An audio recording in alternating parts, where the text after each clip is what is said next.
rounded out the season in China.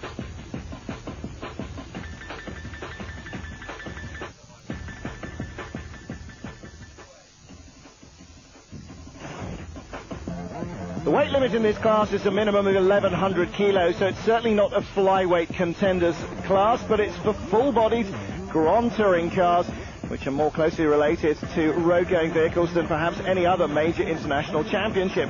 Regulations prohibit the cars from having more than 100 litres of pumped gasoline on board at any one time, so pit stops are an essential part of the series.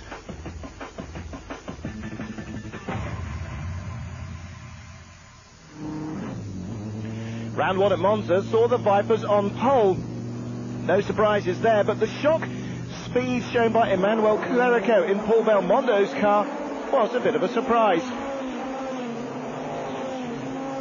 Just off the pace in qualifying and narrowly pipped for third place in the absence of super soft qualifying tyres was the British Lister. Started in fourth place, then expecting to improve on that position in the opening 3 hours, holding steady early on ahead of the phalanx of privateer Porsches. Well, tyres were to prove a problem for a lot more teams other than Lister, and on Monza's abrasive surfaces and on a fair amount of fragmented bodywork as well from a rough, tough opening stint, Bob Wallick was the first of several to limp home trailing clouds of tyre smoke from an exploded tyre. First pit stops and first drama for the Lister team. First a dead battery, then a problem with the gearbox. Once that had been replaced, all hopes of giving Orica a run for its money was ended.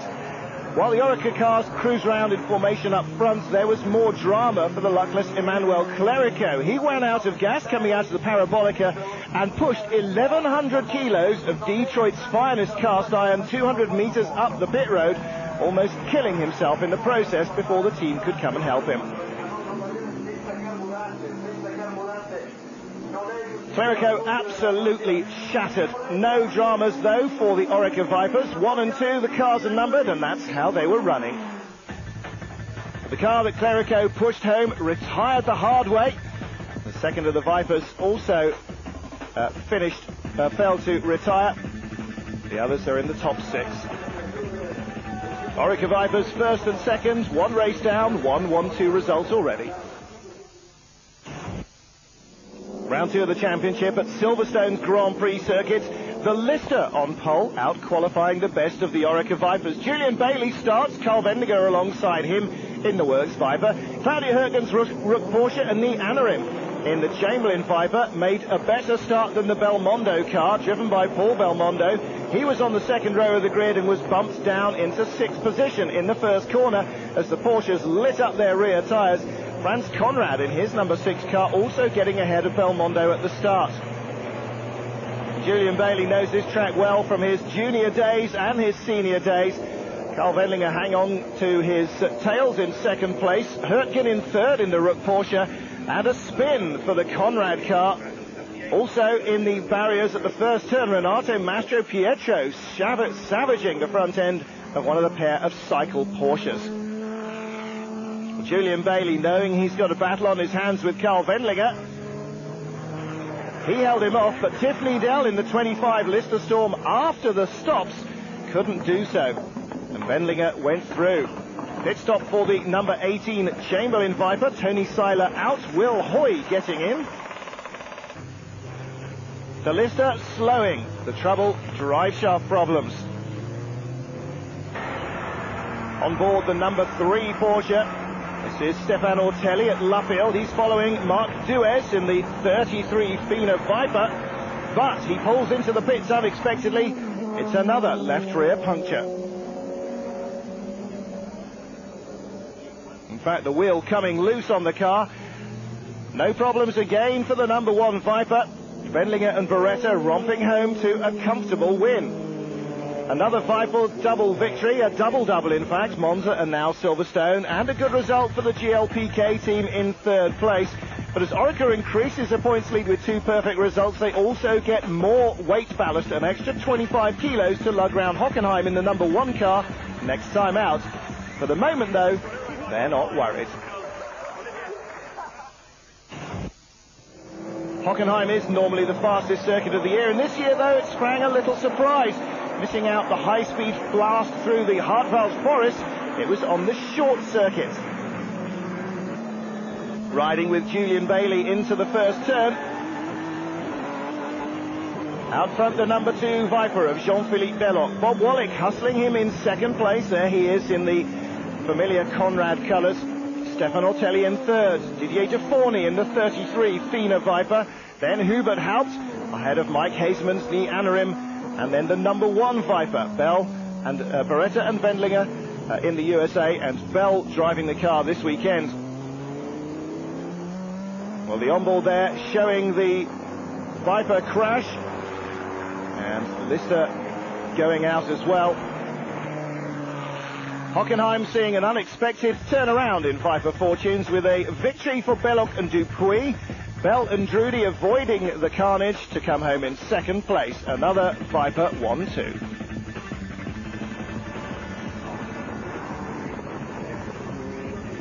Well, that win put Jean-Philippe Belloc on top of an Orica-dominated points table. Wendling and Beretta would return next race and expected to resume their position at the top of the table. Franz Conrad and Bob Wallach claimed an excellent third place in Germany. Lister's first points came a lap down in fourth. Race 4, the Hungaroring, 35 degrees of temperature at the start and climbing. And another Viper 1-2 heading down into the first turn. Once more, the Rook Porsche, the best of the rest, Sascha Masson at the wheel. Chasing him hard, the black nose of the Freisinger Porsche, Wolfgang Kaufmann in that car. And then 2 more Rook Porsches, Stefan Ortelli and Hubert Haupt ahead of the Privateer Vipers. 2 Belmondo cars, 21 and 22, driven by Paul Belmondo and Mike Hazemans. Number 16 Porsche of Yukihiro Hane in trouble. And the number 2 Viper, Dominic Dupuis, having taken over early on from Philippe Belloc. He's behind the number 8 Porsche as Jean-François Omrul spins the 33 Viper. And Dupuis panics as he has to take to the infield. Spin for the number 4 Rook Porsche. Hubert Haupt car narrowly being missed by the Freisinger machine and Coroyz's Marcos. And the number 1 Viper on its later pit stop. Beretta hands over to Wendlinger. Problem with an airlock in the refueling rig because the high temperatures delays it. The Viper number 2 passes the pit lane exit to take over the race lead. 2 laps ahead of Viper number 1 and immediately spins. Wendlinger has his problems as well, trying to pass the 15 Porsche in the chicane. Runs out of road in which to do so. The Freisinger car stays ahead momentarily. Off is the number 3 car. That's Stefan Ortelli in the gravel. But he will continue. He'd already set the fastest race lap a few moments earlier. The number 2 Viper leads again then. The last lap, the end of 3 hours of racing. And it's victory again for the number 2 Viper. It's second in a row. Beretta and Wendlinger lost 2 minutes with their pit stop problems. Another podium for Franz Conrad and Bob Wallach, and more disappointment for the Rook Porsches. Porsches just can't live with the Vipers despite the American cars carrying added ballast. Round 5 at Zolder in Belgium, the midway point of the series, and again Lister taking pole position on one of its occasional forays out from the British series.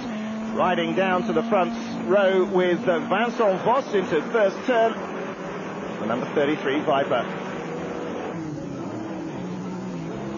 2 Porsches starting from the pit lane after early problems for them. Voss having a little nudge from the Freisinger car in the middle of a very hectic opening lap session, and he gets spun out.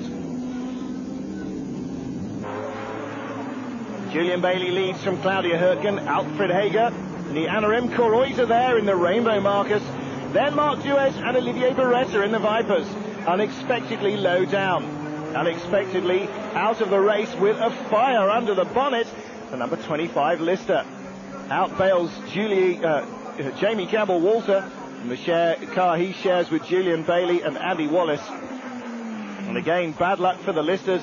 Again, good news for the Orica cars. The success ballast may have kept them out of the qualifying front line, but they managed to take a comprehensive victory. Excellent second place for Hugh Chamberlain's car, celebrating a real upturn in form for them. Second Lister takes third place.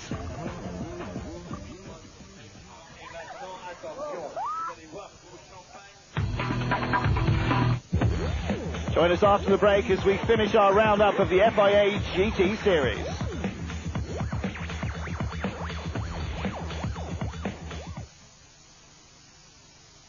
Round 6 of the FIA GT Championship at Oschersleben in Germany. Pole position car for Manuel Clerico starting from the back of the grid after failing a post-qualifying ride height check. So it's Sascha Maassen in the number 5 Porsche that leads. Ernst Palmberger starting late from the pits.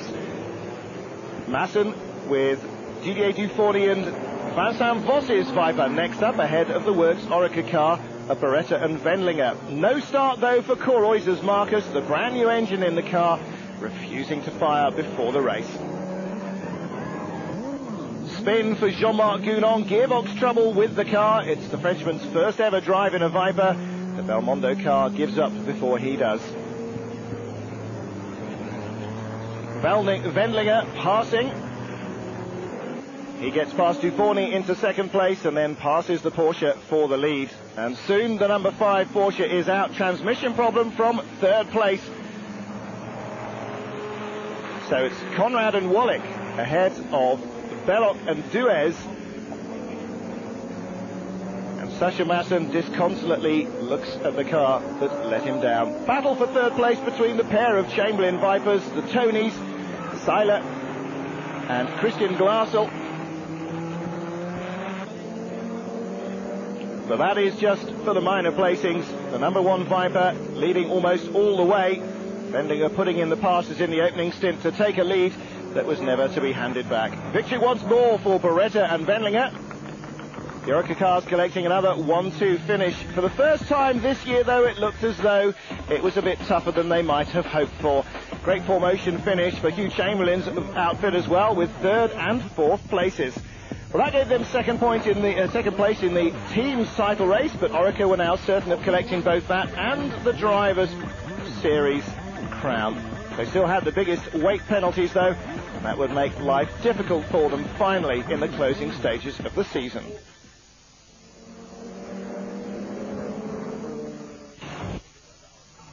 Lister again on pole at Donington Park in Great Britain for round 7, the team's home race. And it was an early lead for the green and yellow car.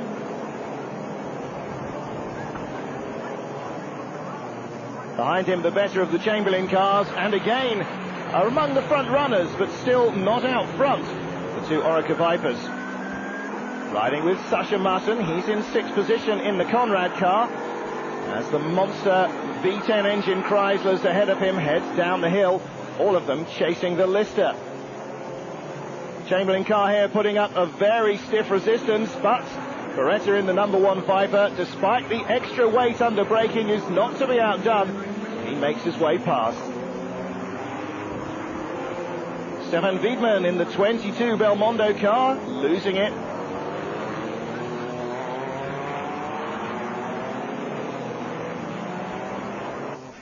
Into the pits together come the Lister with Julian Bailey and the number 1 Viper with Olivier Beretta. But Bailey runs into the airlines of the car behind him, and that will slow them right down.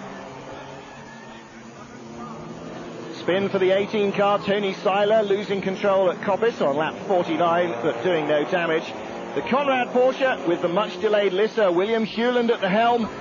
4th and 5th place at stake there, and Hewland gets his nose inside, can't back out, it's in too deep. Michel Ligonnet pulling the number 15 Freisinger Porsche off the track with a broken drive shaft. That's race leader Olivier Beretta once more strokes the number 1 Chrysler Viper around the final lap of a race to take the checkered flag as the winner.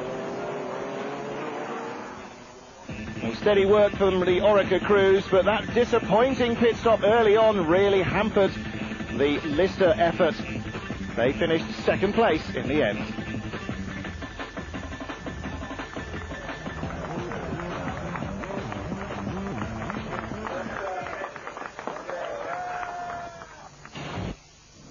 Round 8 of the championship at Homestead in Florida, and after 2 days of non-stop rain, Sunday morning proved almost unbelievably dry and clear, though very windy.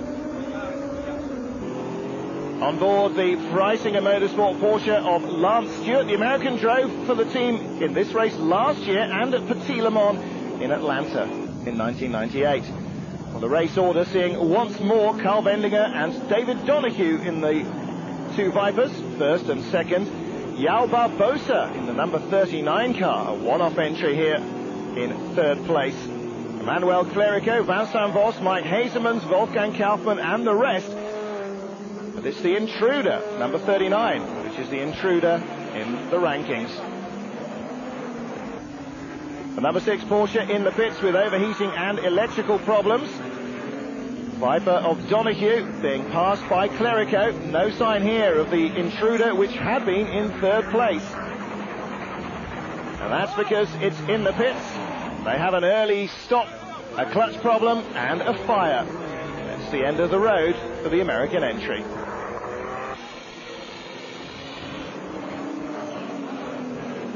Four laps later, lap 28, number 1 Viper picks up a right rear puncture. And as Wendlinger brings the car gingerly back to the pits, he's passed by Clerico. Clerico is the new leader. The number 2 car goes past, so too does the 18 Porsche, the 18 Viper rather. The 15 Porsche stopping there. Bob Wallach showing that with Wolfgang Kaufmann. Viper number 2 now stops on lap 122. He's out of fuel. Disaster for the Oreca team. Final lap for the 21 Belmondo Viper. Manuel Clerico on the last lap, 122 laps. 3 hours, 1 minute and 31 seconds, 430 kilometers of racing. Emmanuel Clerico and faultless work from the Belmondo team. A historic first win of the year ahead of the Oreca Cruise for the privateer entry shared by Belmondo and Atapatu.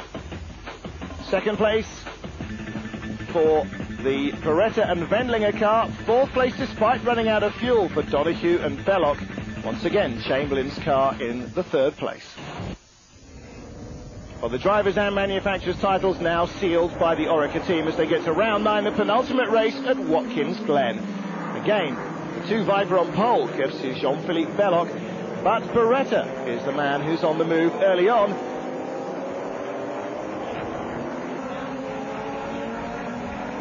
He's had enough of watching Belloc and will soon put in a move on the classic American road race track to put himself back out front where he likes to belong.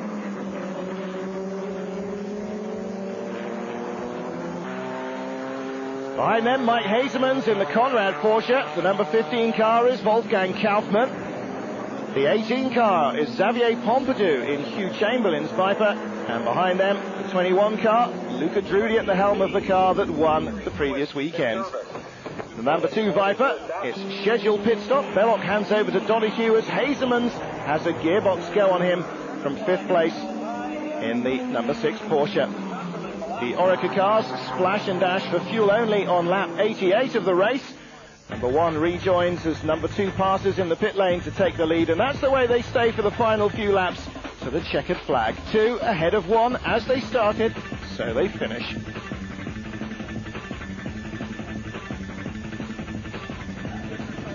Well, the Oreca team celebrating yet another success. Chamberlain once more on the podium. The first visit of the year, though, for the number 19 car. Christians Glassel and Van enjoying their taste of the champagne.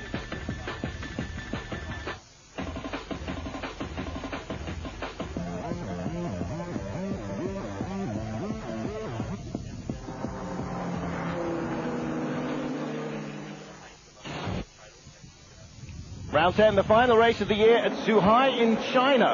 An all-Porsche front row, Kaufmann and Masson, the fastest cars in qualifying. Once again, it's Belloc up front, the best of the Vipers, with Wendlinger in the number 1 car.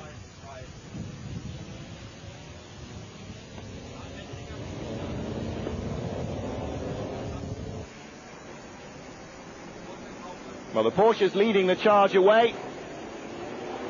Meandering in the number 18 at Chamberlain Viper between the 2 Works Oreca cars, but straight away Wolfgang Kaufmann goes off at turn 9. out of the lead and into the gravel. New leader Sasha Masson in the number 6 Conrad car, and the safety car is out as early as lap 2. Gravel being swept off and back on, bizarrely, at turn 9. In the pits, passing one of the back markers from Japan. The battle is on. It's Philippe Chariol Diablo, in fact. This is Frank Vieth, the number 62 Porsche. He's collided with a Viper and lost part of the bodywork. The number 1 car finally gets by, though, and it's a change of lead. Albert Jürgen and Samson Chan on fire. They collided with the 75 Lamborghini Diablo after it had spun. Number 7 Conrad Porsche in the pits. Number 6 car in with a broken accelerator bracket. Viper number 1, the race leader after the second pit stop. And it goes all the way to the flag. Beretta and Wendlinger win again. Second place for the Chamberlain car, giving the team a solid second place in the team's championship and wrapping up the Privateers Cup into the bargain, while Paul Belmondo was on the rostrum once again. Final points at the end of the season show that the Oreca crews have dominated the Drivers' Championship, especially Wendlinger and Beretta. Oreca ends its final season in the series on a high note. New rules next year will allow supercars like Ferrari and Lamborghini to compete on equal terms, and a fresh interpretation of weight breaks and success ballast should ensure that the evergreen 911 continues to add further successful chapters to the marque's history. The 10-race calendar has already been set. The series will continue to visit the best of European racetracks, taking racers and fans to places with names that ring down the years. And it takes up the challenge of the modern circuits too, in Austria and France. But at Monza, Silverstone, Zolder and in Brno, the FIA GT Championship carries a proud racing heritage that's almost a century old into the new millennium.